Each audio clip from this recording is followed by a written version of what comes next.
Hi, I'm Danya Jackson, and this is the Lackawanna County Black Business Spotlight Series. This program is part of LackawannaMarkets.com, an online initiative sponsored by Lackawanna County and Anthracite Events to support local creatives and to help our businesses and our artists to thrive. Today I have the distinct pleasure of interviewing Madam Asia Miller, owner of Paradise Soul Food and Sweets, and it smells fantastic in here. Thank you for sharing your time with me today. I appreciate having you. Thank you so much. I want to get right into it. Madam Asia, tell us the business's origin story. How did this come to be? Well, I've always wanted to cook since I was little. My dad bought me like a little fake one of those Fisher Price ovens with the little fake pie on the front.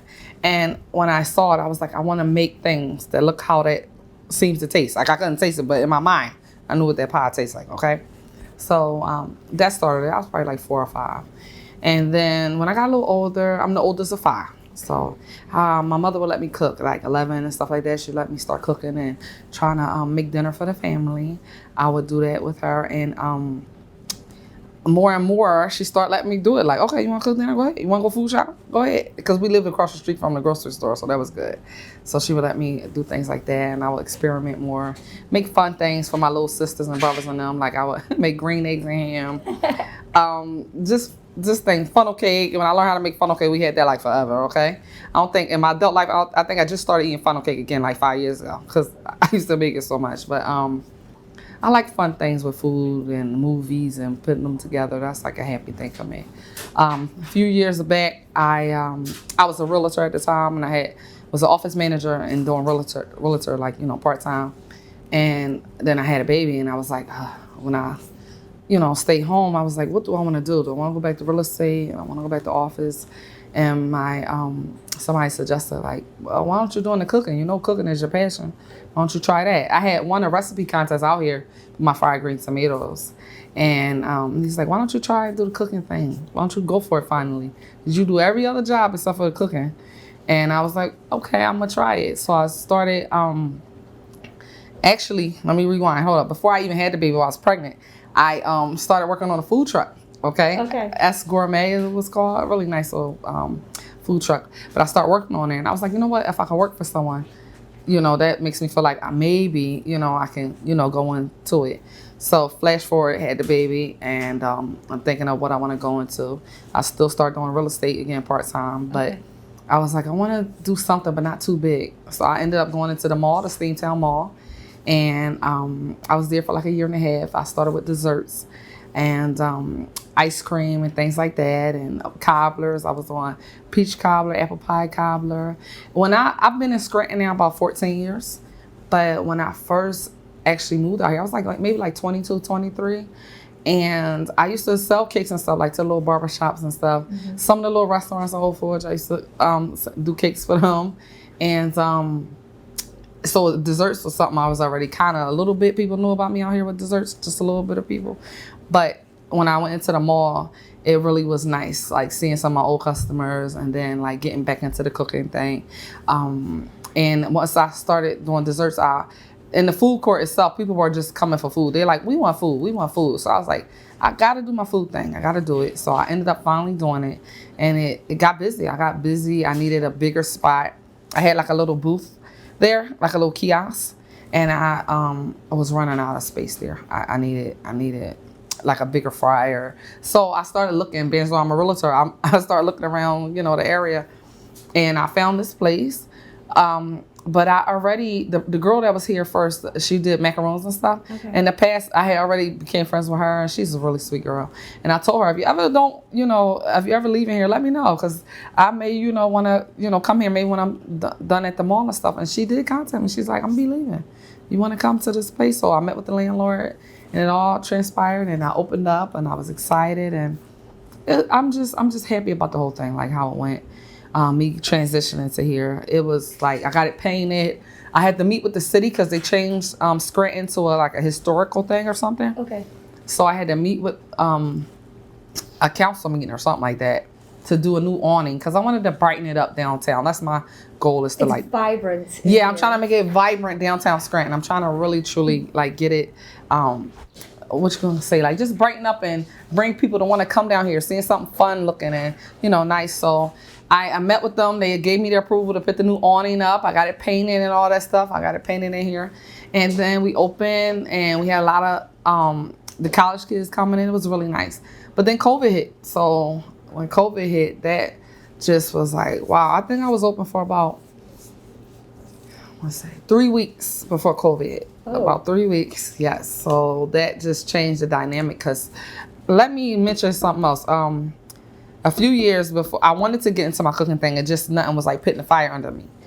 I did something with Penn State. Mm-hmm. They had like a business classes they were doing, and the students there, their director, he chose me, the business idea I had, to like help me with my business plan and stuff like that. And that was professor, his name John Drake, and all his class, they helped me. My idea was to do like late night sweets and eats for the college kids, so a little soul food with some desserts mainly, and that's my original plan. I went to the mall, so everything changed. I went to the mall, I did something different, did desserts, and I didn't do the late night like I wanted to. But with a little baby, I realized, like, you know what, being late night open, that ain't gonna really work for me with a little baby. So it was nice. I went to the mall. Then coming here, I was excited. But like I said to you, with the college kids, that was my idea. I was not expecting for, welcome to paradise. Welcome to paradise. Hello. Is Destiny, you coming for your 8-piece chicken? Yeah. All right, one moment. Chino, can you get her 8-piece chicken and get her a side? You can just go that way right to the end, right where he is, and he'll go that way right where he is, and he'll tell him your size that you want, okay? Okay. Sorry about that. Oh no, so, you have to function as a business. And you transition effortlessly too. Thank you. And now back to my interview, Madam Asia. I was trying to, like I said, my goal was to make sure get a college kid. Since there's so many colleges here in Scranton, yes. I was like, you know what? What about late nights sweets for them? And I would like to do something like that to, cater to them, give them a homemade meal and desserts and stuff, because that's my thing, desserts. But like I said, COVID hit 3 weeks after I opened. Boom, like a few weeks after that, the college kids went home. So I was not like expecting it. So that was just like something that, like you say, pulled a rug from under you. Sure, absolutely. That's how I felt. But I ended up I said, how am I survive? How am I survive? What am I do? It's not like people are scared to come outside. So I decided to go on Grubhub, DoorDash, and things like that. And that's what helped keep us afloat some, getting online ordering, Grubhub, putting our name out there and stuff like that, and DoorDash and stuff. People starting to realize we're here. That helped. Then I did some things on the TV. I did Home and Backyard. That was really nice. That really got me a lot of exposure. I was grateful for that. I did some things for the University of Scranton before the kids left. Before I even came here, I did a few things. They had like a talent show or something like that. They had, or it wasn't a talent show. I think it was a fashion show. Okay. That's what it was. But so I did some food for that. I'm just really, truly just trying to, let the college kids know I'm here, but the town know I'm here with some Southern food. COVID, the pandemic, it's a major discussion. But for a moment, let's think about what other hurdles you've had along the way, if any, and how did you approach them? Okay. Well, I'll be transparent with you. When I was excited, like I'm finally going for I love to cook. I'm finally going to open up a place and cook and do food and do desserts, right? Paradise, my theme of Paradise is, I just love Paradise things, but I bring paradise to your palate, okay? That's what the theme is. Some people think I'm from the islands or something, but no, it's just I want to bring paradise to your palate. And I never went on a plane. I've never been nowhere, so I got to bring paradise to me, okay? But the hurdle that I had is my cooking. I told you my dad got me the oven when I was little. My father loves to cook. And my grandmother that he spent a lot of time with growing up, it was his grandma, but my great grandma, but she had 14 children, okay? The baby of her 14 children is his mother, my grandmother. Mm-hmm. And so I would be around them and learning to cook, and my father. And so that was always my happy place, cooking with my dad and cooking with my grandmothers or learning stuff from them. And even on my mom's side, my grandmother, on my mother's side, she taught me carrot cake and things like that. Yeah. But anyway, my father, who I got the real passion from, when I signed my lease at the mall, about like 3 weeks later, I want to say, 4 weeks, within a month of me signing my lease to finally open, my father dropped dead of an aneurysm. So I wasn't that was that was the first hurdle. Okay. I'm so sorry for your loss. Thank you. So he was only 52. He was young. So I was like really, really confused. Like how I'm praying, I'm all excited, finally doing my dream. I'm thinking me and my father and my siblings and stuff. And then boom, my father's gone. So mentally, that was hard for me because I'm very close to my father. And I'm the oldest, like I said, and I had to be strong before my mom. But inside, I just wanted to just like melt away. Okay. So he never got to see me open, but I wanted to just not open. Okay. So my whole thing was like, I was doing real estate at the time, and I was a notary, a mobile notary. So I didn't want to do notary no more. I couldn't care for real estate, and I didn't want to open. But my mother and them encouraged me to. Your father wouldn't want you to give up. You're finally doing your dream. You need to keep going. Don't stop because he's not here. He wants to see you doing well. He would love to see you go. So that was my first hurdle, is getting over that loss of my father. Okay. And then, like I said, after I opened here, like 3 weeks later, boom, COVID hit. So every time I open, it seemed like something major happened within the first month of me trying to do something. And you seem to transition through it, though. Oh, thank you. I be inside, just trying to, take each day, one day at a time. Well, so, I have to ask you, what do you think is your wow factor? I think my wow factor is that when I cook for people, like when I'm cooking for you guys and I'm making these meals and I'm testing them and taste testing them, I'm cooking for you like as if I'm cooking for myself. Like I'm cooking for y'all how I would cook for my own family. Like I'm not like a chain. I'm not a big place where you just got a bunch of people on the line, a whole bunch of, like we're just trying to feed you in numbers. Actually, it takes a little longer though. Your food takes a little longer here, but it's because I'm trying to give you something that I will feed my family, and I want it to be something that I care about. I try to give it my best. And I'm feeding you. I'm trying to treat you guys like how I would want someone to treat me if I was going to their home to eat. Like I'm trying to feed you like this is homemade, like with my love, and I care about it. That is beautiful. That is beautiful. So let me ask you this. How do you view your role as a business in this county, in Lackawanna County?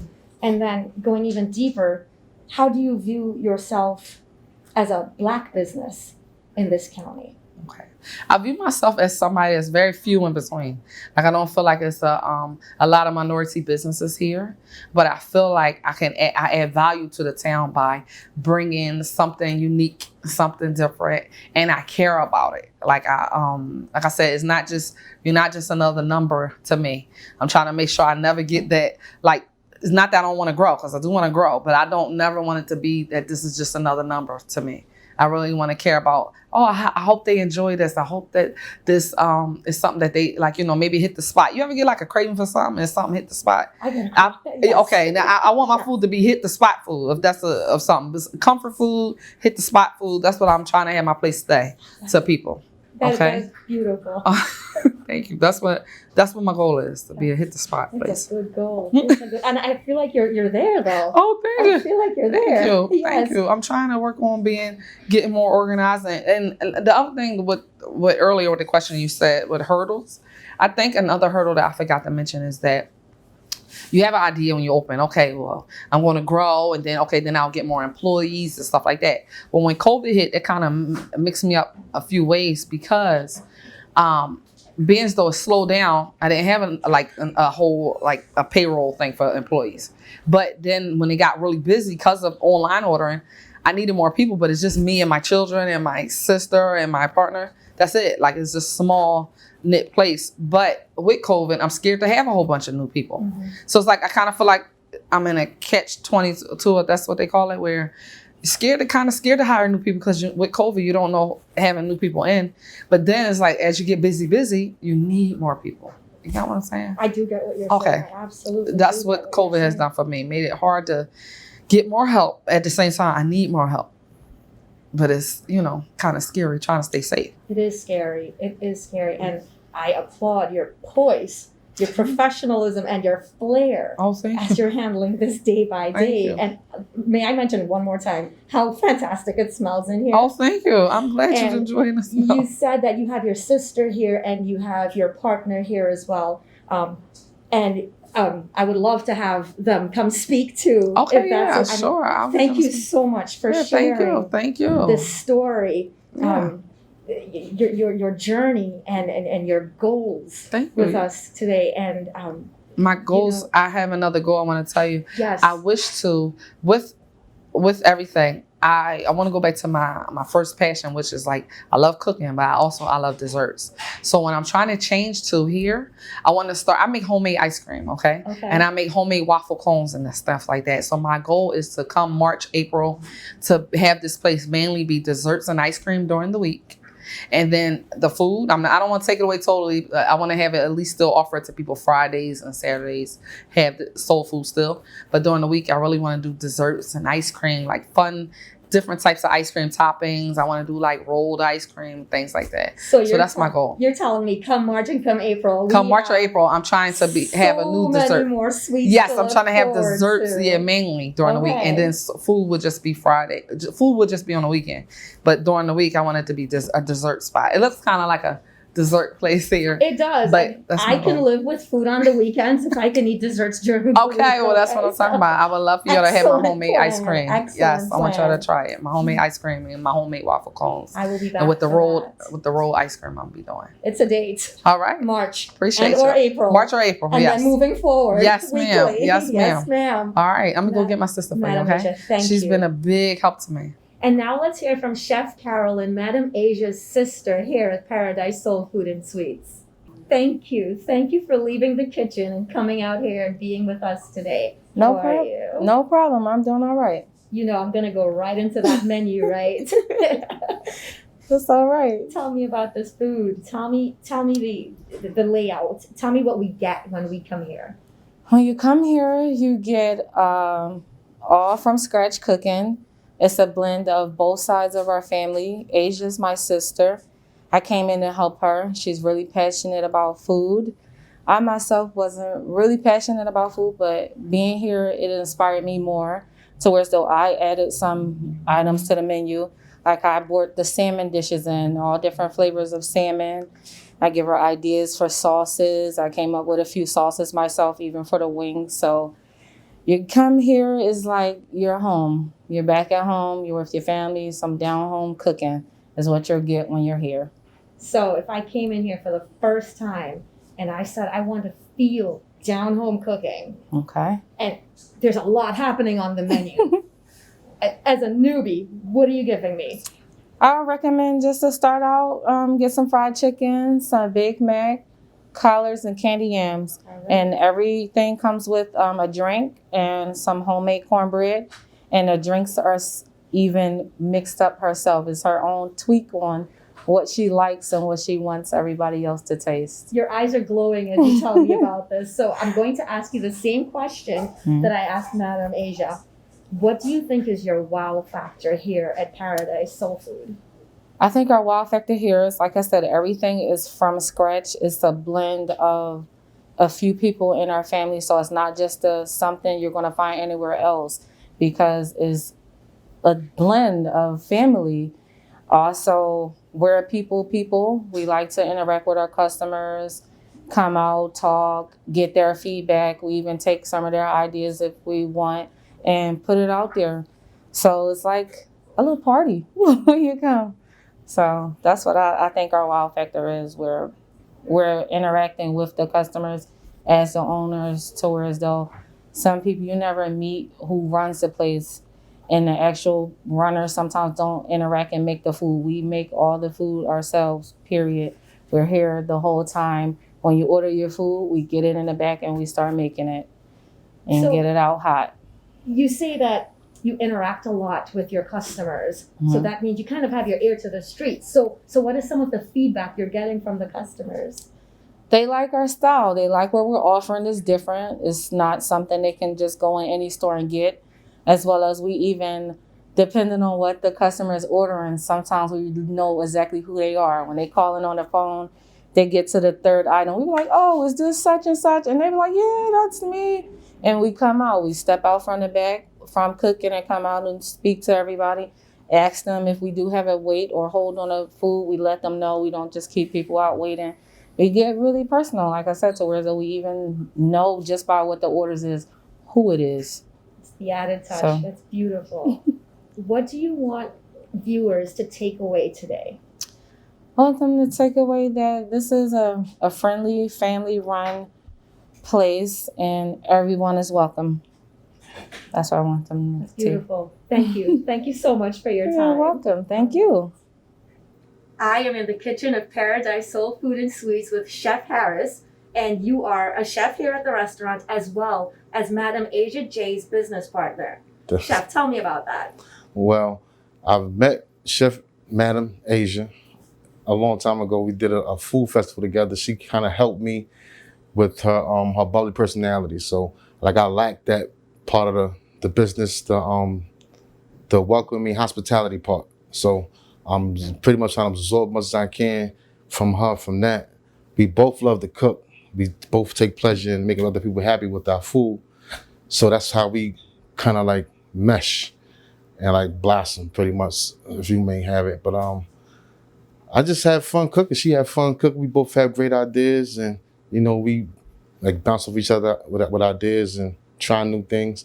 So hopefully I could wow you people with a few more good dishes. I came up with a few more dishes I'm about to put back on the menu. As far as chicken and waffles, I might do some more desserts. Okay. Things of that nature. Like, so I've been inspired. I've been catfished. I done took a trip and I seen somebody put a lot of stuff online, and I'm like excited to try. And then I get there, the guy said, "Oh, we don't have that," for like 4 dishes. So I know I wanted it like really bad. So he inspired me to like revamp the menu and make a whole bunch of beautiful things and have it. Wait, can we go back to that a bit? Yes, we can. You found some dishes online at a location online Yes. that you said, I need to go taste this. Yes. You got there. Yes. Did not exist. Did not exist. But 4 dishes. Oh, listen, I had plans on getting the dish for 4 days. Like I'm going there 4 days in a row. Yes. This day I'm gonna get this day I'm gonna get that. He didn't have not one of the dishes that he had online, and he had just posted it 3 days ago. So I was like heartbroken, like, oh my gosh, like I feel like I've been bamboozled. I've been tricked. I feel bamboozled. I was heartbroken. I didn't even get nothing from the place. But he inspired me not to do that. I mean, I would not do that anyway. But anyway, he inspired me to put that type of like work into my work. You know what I'm saying? As far as like taking pictures, because I was wild with the pictures. So I'm gonna start taking more pictures of my work and have it though. Like. So you turned that almost negative experience into a learning experience. Yes, I have. And you said you're going to bring some dishes to us, like the waffles coming. Yes, chicken and waffles. Chicken and waffles coming in the future. I'm bringing that back. So am I right to say that you had an actual hand in the creation of some of the dishes on the menu right now? Yes, I do. Which ones? Well, tell me about a couple of them. I just a few things. The shrimp and grits. The what and grits? Shrimp and grits. Shrimp and grits. With turkey bacon, maple turkey bacon. Okay. And rasta pasta. Okay. But that's pretty much it. Every now and so often I may put a dish up there and see how it go. Chef secrets? Yeah. Yeah? Yeah. Like what? The secret ingredients is love. That's beautiful. You have to put a lot of love into your dish. Oh yes. If I'm not feeling good, I really don't want to cook, I would stay away from the kitchen. I would try to like delegate, like far as like expedite more so than, so that's why I don't really affect the food or affect the business. Because you truly believe this. Yes, I do. If you're not in a bad mood, your food not gonna come out that great. That is. Regardless of, I don't care how much you stick to the script. Yes. And you follow the recipe step by step. If you're not in a good mood, it's not gonna come out good. All right. That's powerful. I believe this to be true. Okay. I believe this to be true. If you're in a happy mood, Yeah. food comes out great. So if we see you in the kitchen when we come into Paradise Soul Food and Sweets, you're in a good mood. I'm definitely in a and good love mood. is coming out. Love is coming That's out. fantastic. Love is coming out. Because I look forward to that what you put in here. Oh my God. What is this? That's beautiful. Yeah, so I just made some this paradise sauce to put on top of the fish. I just was telling her about it to like spice up the fish, like the whiting and the catfish. I got this pineapple mango salmon It's like a sweet, spicy. So it starts so sweet, right? You're like, oh, this is sweet. But by the time you finish, it's like, oh, kind of spicy, a little kick. So it's like, I like to keep like a 50-50 balance. I don't want one. Best of both Yeah, worlds. I don't want it to like, I don't want one thing to overpower the other. I want to keep it like balanced, but I don't want it to be too sweet and I don't want it to be too hot. So it's like 50-50. Let me ask you this. What's that? What do you want viewers to take away today? Know that whatever you get from here is going to be a lot of love. If we take everything to heart, as far as your criticism, as far as the things you enjoyed, the things you didn't like we don't overlook anything. Everybody, I treat you as if you was my grandmother with that kind of courtesy, you know, like, I'm sorry, Grandma, but I'm gonna make it right. Just give me a second, Grandma, I'll make it right. With that attitude. That is beautiful. Thank you so much for your Thank time. you for having me.